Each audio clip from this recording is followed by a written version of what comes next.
моя подкаст. Време за изповед ще бъде една много дълга пресконференция.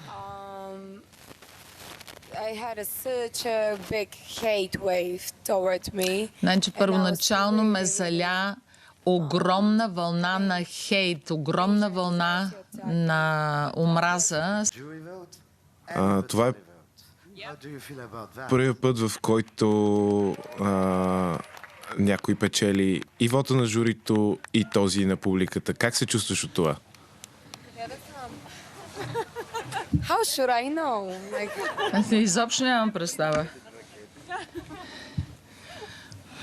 Wow.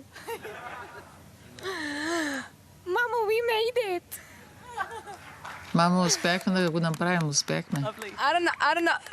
Guys, this is a real moment for me right now. I mean, first of all, thank you so much for the juries as well, like who voted me. Първо благодаря на жури комисиите, които ме оцениха много високо и след това на феновете, разбира се. Това е невероятно. Did we make history today or what? Направихме ли исторически, забихме ли исторически момент или какво днес? По време на процеса, в който работихме, Дара не е казала нито една дума за журитата, за резултата. Изобщо не й пукаше и това беше великолепно. Тя се наслаждаваше на процеса и това е много добро съобщение за всички артисти, които участват. И това зарази и нас. Аз го правя от 20 години и сега заради Дара някак си успяхме да се успокоим целият екип и наистина да не се вълнуваме от резултатите. Това е страхотно съобщение, защото това е едно голямо празненство на музиката, а пък вотът е просто един час, който е в края му. Да, точно това е моето послание. Днес си говорих с всички артисти, които бяха в залата. Невероятни изпълнители от толкова много държави. Имах шанс да срещна толкова супер звезди тази вечер и сама да преживея това велико шоу. Наистина не отдавам такова значение на точките, на резултата, а по-скоро на празненството, на изпълнението, на насладата от тази велика тази публика и тези изключително талантливи хора. Всички, които са зад сцената, осветители, режисьори, оператори и всички толкова полагаха изключително голям труд. Наистина съм благодарна на всички тях и наистина все още съм в пълен шок. Поздравления от Нидерландия. Ти успя. Въпросът ми е: ти си голяма звезда в България. Има големи звезди от други страни, които може би се чудят дали да отидат на Евровизия. Какво искаш да кажеш на тези звезди, които се чудят дали да отидат? Аз не знам какво ги спира въобще да преживеят това невероятно място и тази невероятна сцена. Може да сте и от по-голяма страна от България, но опитайте нови неща, нова реалност. Това прави живота толкова по-интересен и те кара да се чувстваш жив.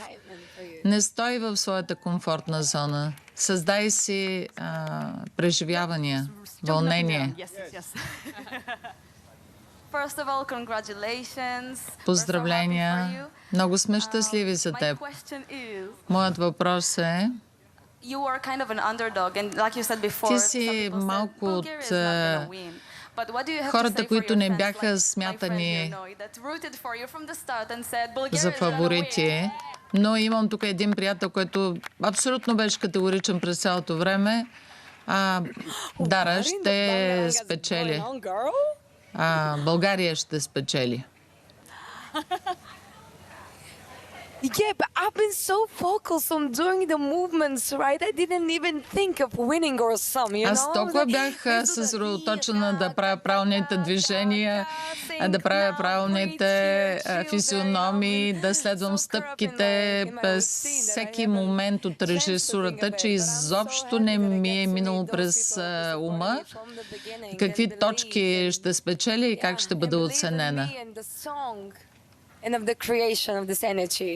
Thank you so much. Благодаря ви, че повярвахте в мен, в песента и в силата на творчеството. We have time for just a couple more questions, but first you. Hi there, my name is Valentin Durce from Eurovision Bulgaria.com. Здравейте, аз съм Валентин от Евровизия.com България. Поздравления за победата, Дара. Много сме щастливи всички в България. If you would like to ask and answer in Bulgarian, feel free. I can do it in English. Probably most of the people are not going to understand. Въпросите си на английски, не на български. Дара, какъв е най-важният урок за живота, който научи по време на пътешествието си за Евровизия последните няколко месеца? Добре дошли отново в моя подкаст. Време за изповед ще бъде една много дълга пресконференция.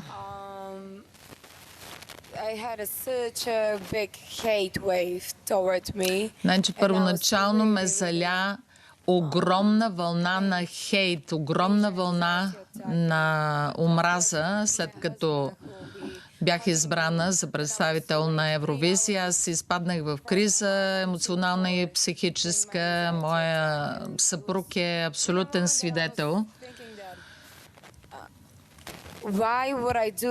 Защо? И си мислех, защо трябва да си го причинявам? Толкова ли обичам музиката, за да си причинявам травма на тялото и на психиката?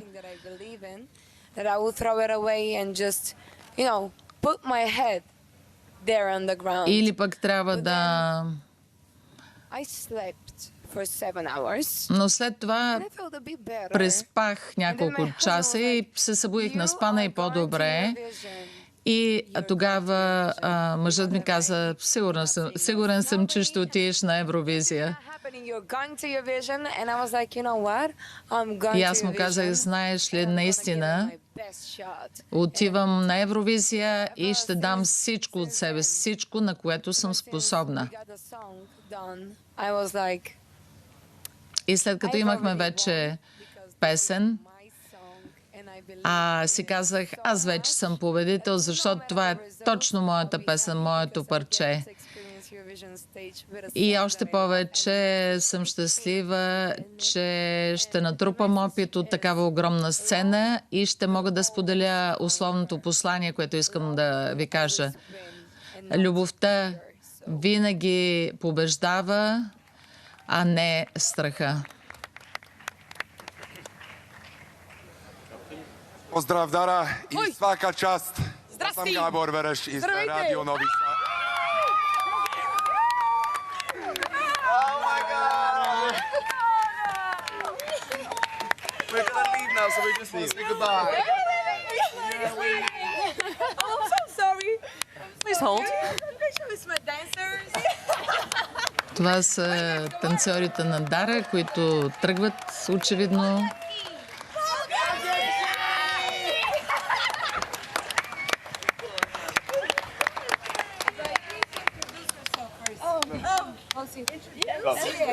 Oh, okay. Hello, everybody. This is weird.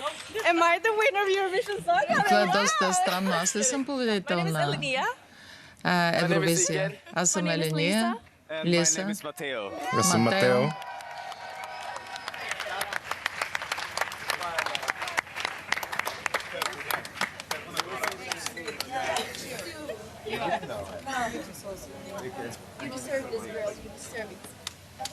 Sorry for that. It's a commercial. Това е рекламна пауза. Hey, Mr. Policeman. Give me a question again, sorry. Дайте, моля, още веднъж въпроса. Once again, congratulations in the Още name of the веднъж radio television поздравления. Serbia from Novi Sad. От Нови Сад съм от радиото и телевизията. Имах информация, че България няма да има достатъчно голям стадион за Евровизия. Кое име за един такъв нов стадион би било по-добро? Стадион Бангаранга или стадион Дара? Will be called Svoboda, I guess. Ще се казва... It's gonna be freedom. This Ще is the се name of it. казва Свобода, предполагам. All right, we've got time for one more Do question. we have the president on our? Let's call the president of I know. Bulgaria and just ask her. Maybe. Know her? Yeah. Имаме дама президент, попитайте нея. Thank you.